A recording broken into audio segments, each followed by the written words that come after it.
دوسرا آ گیا جی meta program internal versus external. اگر پیچھے جائیں اس سٹوری پہ تو ابراہیم ادھم نے انٹرنل کیا تھا اور وہ جو تھے اپنا شفیق بلخی ان کا ایکسٹرنل تھا. لیکن میں اپنے تجربے سے ایک بات بیان کروں گا. زندگی میں مجھے کسی نے اگر کامیاب کیا ہے نا صرف ٹائم نے. میں نے 31 سال نوکری کی ہے, ایک دن بھی میں نہیں لیٹ پہنچا, ناٹ اے سنگل ڈے. اگر نہیں جانا تو میں نے ان کو پہلے انفارم کر دینا ہے, اس کو میں لیٹ میں نہیں گنتا, لیکن کبھی نہیں. اور یہاں کسی جگہ پہ بھی گیا ہوں تو میں نے یہ کیا. اچھا دوسری بات ایک اور یہاں بھی دیکھنا 1 منٹ کا انتظار کرتے ہیں. دیکھیں آپ کو کر کے دکھائیں, بات ہی یہ کہ کر کے دکھائیں. بات ہو رہی تھی, اس نے کہا کہ ہم اپنے میٹا پروگرام کو چینج کر سکتے ہیں. تو میں ایک ہی پرنسپل دوں گا جو میں نے اپلائی کیا ہے اپنی زندگی میں, جو کہ میرا خیال ہے کہ 1971 سے میری زندگی کا حصہ بنا ہوا ہے. جو نہیں آتا وہ کرنا سیکھ لیں. کیا مسئلہ ہے اس میں؟ کوئی مسئلہ نہیں ہے, جو بھی ہے سیکھ لیں. جب آپ یہ ارادہ کر لیں گے, میں یہ سمجھتا ہوں کہ اس پوزیشن کو آپ اپنی زندگی کا حصہ بنا لیں تو آپ مجھ سے بھی کئی گنا آگے نکل جائیں گے انشاءاللہ. ٹھیک. اب یہ جو انٹرنل اور ایکسٹرنل پریفرنس, اس کی ڈیفینیشن کیا ہے؟ داخلی معیار والا شخص اپنی کارکردگی, فیصلوں یا رویے کا جائزہ لینے کے لیے اپنے ذاتی معیار, سوچ یا اندرونی احساسات پر بھروسہ کرتا ہے, جس طرح کہ ابراہیم ادھم نے کیا. انہوں نے اپنے داخلی, اپنے ایکسپیرینس کے بنیاد پر اس کو کہا. اور دوسرا جو ہے وہ کیا کر رہا ہے, جو خارجی معیار والا ہے وہ دوسرے لوگوں پر بھروسہ ہے, پوچھتا ہے, کہتے جی عثمان صاحب مجھے بتائیے کہ میں یہ کام کر لوں. اب کہتے یار یہ نہ کرنا. پھر جاتے ہیں پروفیسر صاحب, او جی میں یہ ایک نیا بزنس شروع کرتا کر لوں, او یار یہ نہ کرنا. وکاس پہ سے, او جی کر لیں آپ. یار وکاس سے کہہ دیجیے ٹھیک ہے میں کر لیتا ہوں. اس طرح ہو رہا ہوتا ہے. تو یہ انٹینشنلی نہیں بنایا گیا. ہماری جب گروتھ ہو رہی ہوتی ہے تو قدرتی طور پر یہ سیٹ ہوتے چلے جاتے ہیں. لیکن آج آپ کو موقع مل رہا ہے کہ جو بینیفیشیل ہیں ان کو اپنی زندگی کا حصہ بنا لیں, ان کو زیادہ گرو کر لیں. چوائس تو آپ کے پاس ہے. ان سب موڈیلٹی کو چینج کریں, ان کی پکچر بڑی برائٹر کلرفل بنائیں اور آپ کے اندر بہت سی تبدیلی آ جائے گی. اب تو فن آ گیا آپ کے پاس. اور دیکھیے آپ نے دیکھا ہوگا کچھ لوگ جو ہوتے ہیں جب کوئی کام کرتے ہیں تو پھر وہ کام صحیح ہے یا نہیں وہ خود فیصلہ کرتے ہیں. اگر وہ سیٹسفائیڈ ہے تو وہ کہیں گے اٹس اوکے, یہ کام ٹھیک ہے, چاہے دوسرے جتنی مرضی اس میں تنقید کریں, اس میں خامیاں نکالیں. تو اس کا کیا ہوگا انٹرنل. ٹھیک ہے.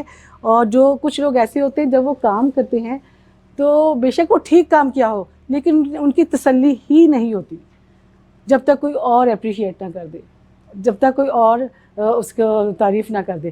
ایک عام سی مثال دیکھیے, آپ نے بہت اچھا سوٹ پہنا ہے, بہت بہترین سوٹ اپنے سلوایا اور کسی فنکشن میں گئے ہیں اور آپ کی کسی نے تعریف نہیں کی, یقین کریں آپ کا جو کانفیڈنس لیول ہے آپ کو لگے شاید میرا سوٹ اتنا اچھا نہیں, وہ دوسرے عام بات ہے.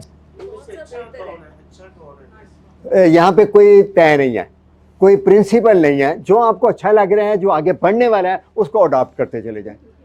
ہاں جی, طے نہیں ہے کوئی بھی, کوئی اچھا برا نہیں ہے, لیکن جو آپ کو آگے لے کے جاتا ہے اس کو اڈاپٹ کر لیں. بالکل یہ بات ٹھیک ہے دونوں, لیکن اس میں یہ ہے اگر آپ انٹرنلی فوکس کرتے ہیں نا تو آپ زیادہ آگے بڑھ سکتے ہیں. ہاں, آپ کی طاقت آپ کے اندر ہے. بلکہ میں اس کی ایک اور مثال دے دیتا ہوں پرسنل. جی جی, وہ یہ کہ جب میں نے پہلی کتاب لکھی NLP کی, پبلش ہو گئی, آج بھی یاد ہے کہ 38,000 میں نے خرچ کیا. میں نے اپنے آپ کو بیٹھ کے اس طرح کیا تھا, ویل ڈن, انٹرنل خود کو کہا. اور آج بھی جو میں کام کر رہا ہوتا ہوں مجھے کوئی ضرورت نہیں ہے کسی سے, میرے اندر سے جو آواز آتی ہے میں اسی کام کو کرتا رہتا ہوں. اور دیکھیں جب تک آپ خود سے دوسروں سے پوچھتے رہیں گے کہ میں کیسا لگتا ہوں, میں کیسی ہوں, آپ اندر سے خالی رہیں گے. اور جس دن آپ نے خود کو سننا شروع کر دیا تو آپ ناقابل شکست بن جائیں گے. داخلی معیار والے شخص کی خصوصیت, ابھی جو ہم انٹرنلی بات کر رہے تھے نا, تو وہ کیسا ہوگا دیکھ لیجیے آپ میں سے کون کون ہے. وہ اپنی مرضی سے خود فیصلہ کرتا ہے کیا ٹھیک ہے کیا غلط ہے, اسے دوسروں کی سے ویلیڈیشن نہیں چاہیے. اب اسے اندرونی طور پہ تحریک ملتی ہے, وہ اپنے اندر سے انرجی لیتا ہے, اور دیکھا جائے تو انرجی ہمارے اندر ہی ہوتی ہے. یہ جو بلب روشن ہے، روشنی ان کے اندر ہے، باہر تو نہیں ہے. تو روشنی بھی ہمارے اندر ہوتی ہے، طاقت ہمارے اندر ہوتی ہے. تو وہی سے وہ آزادانہ سوچتا ہے، اس سے کوئی پریشر نہیں ہوتا کوئی پسند کرے گا یا نہیں کرے گا. جیسے جو لوگ دوسروں سے رائے مانگتے ہیں، دوسروں کو ڈپینڈ کر رہے ہوتے ہیں، تو اگر وہ ان سے کوئی ریمارکس نہ ملے، اچھے کامنٹس نہ ملیں، یا پھر وہ انہیں بتائیں ہی نہ کچھ، یا کچھ غلط کامنٹس آ جائیں یعنی ان کی پسند کا نہ ہو، تو پھر کیا ہوگا، وہ ان پہ پریشر آئے گا. لیکن جو داخلی ہوگا وہ آزادانہ وداؤٹ پریشر سوچے گا، اور تنقید سے متاثر نہیں ہوتے، انہیں فرق ہی نہیں پڑتا. بلکہ ڈاکٹر صاحب کہا کرتے ہیں کہ جو مجھ میں تنقید کرتا ہے میں اس سے زیادہ لو کرتا ہوں، کیونکہ اس نے مجھے بتا دیا مجھے کہاں امپروو کرنا ہے. It's a great approach. وہ اعلیٰ خود اعتمادی رکھتا ہے، وہ تو بلا کے خود اعتمادی ہے نا. پھر جب آل ان آل آپ ہے، آپ کو پتہ ہے آپ ٹھیک کر رہے ہیں، وہ اندرونی اطمینان تلاش کرتا ہے، اسے خود سیٹسفائی ہونا ہے. دوسرے جو مرضی کہیں، اگر میں صحیح کر رہا ہوں تو پھر میں ٹھیک ہوں. وہ تخلیقی اور پیش قدم ہوتا ہے، کریٹیو اور انیشیٹو. تخلیقی تو وہ ہوگا ظاہر، جب اسے خود کام کرنے نئے نئے آئیڈیاز آئیں گے. کریٹیو ہوگا وہ، اور پیش قدم یعنی پہل کرنے کی اس میں صلاحیت ہوتی ہے. اب دیکھیں پہل کرنا جو ہے نا وہ بہت مشکل چیز ہے. جیسے اگر میں ابھی آپ سے کہوں کہ یہ جو ابھی تک صبح سے ہم نے بولا ہے، کون آ کر اسے بریف کرے گا، تو آپ میں سے شاید ہی کوئی ایک یا دو اٹھے. پہل کرنا بڑا مشکل ہے. ایون میں یہ کہہ دوں اچھا یہ ادھر کوئی آیا یہ اس موبائل پہ بول لیا کر، پہلے کون بولے گا؟ سب کے اندر وہ ہلچل شروع ہو جائے گی نا، میں نہ کر کوئی اور آ جائے. تو لیکن جو وہ داخلی معیار والا ہوگا وہ انیشیٹو ہوگا، پہل کرنے کی اس میں ضرورت ہوگی. اس کے بعد ہے خارجی معیار والے شخص کی ٹریٹس. دوسروں کی رائے پہ انحصار کرتا ہے. اب جو دوسروں کی تعریف سے متاثر ہوتا ہے، بیرونی منظوری چاہتا ہے، اسے چاہیے کہ دوسرے ہاں کہہ دے، پھر ہی اسے اپنا کام صحیح لگنا ہے، ورنہ اسے پریشان رہنا ہے، پریشر میں رہنا ہے. اکثر پوچھتے ہیں کیا میں نے ٹھیک کیا ہے. بہت سے لوگ ہوتے ہیں نا، اچھا میں ٹھیک لگ رہی ہوں، میں ٹھیک ہے.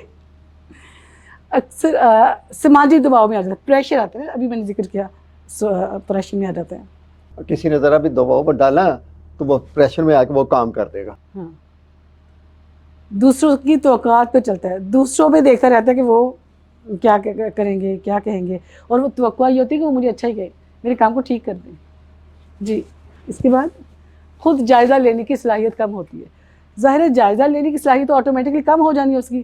جب اس نے کام کر کے دیکھنا ہی دوسروں کے دوسرے انالائز کرے اسے، تو خود تو وہ کرے گا ہی نہیں. آپ نے جو سوال کیا تھا اپنا یوسف صاحب، اب دیکھیے گا دونوں کے سوچ کے انداز میں فرق آیا. اگر آپ اس کے انداز سے اس کو کنونس کر کے ادھر لے کے آئیں گے تو پھر تو کر لے گا. اگر ہم نہیں جانتے تو وہ نہیں کرے گا. دوسرے کے شوز میں جانا، یہ راپور کے چیپٹر میں بھی ہم نے بات کی تھی. جب اس کو پتہ چل جائے کہ یہی میرا ہے بن گیا ہے تو پھر وہ آپ اپنی طرف لے کے آ سکتے ہیں، اور یہ بھی ایک آرٹ ہے.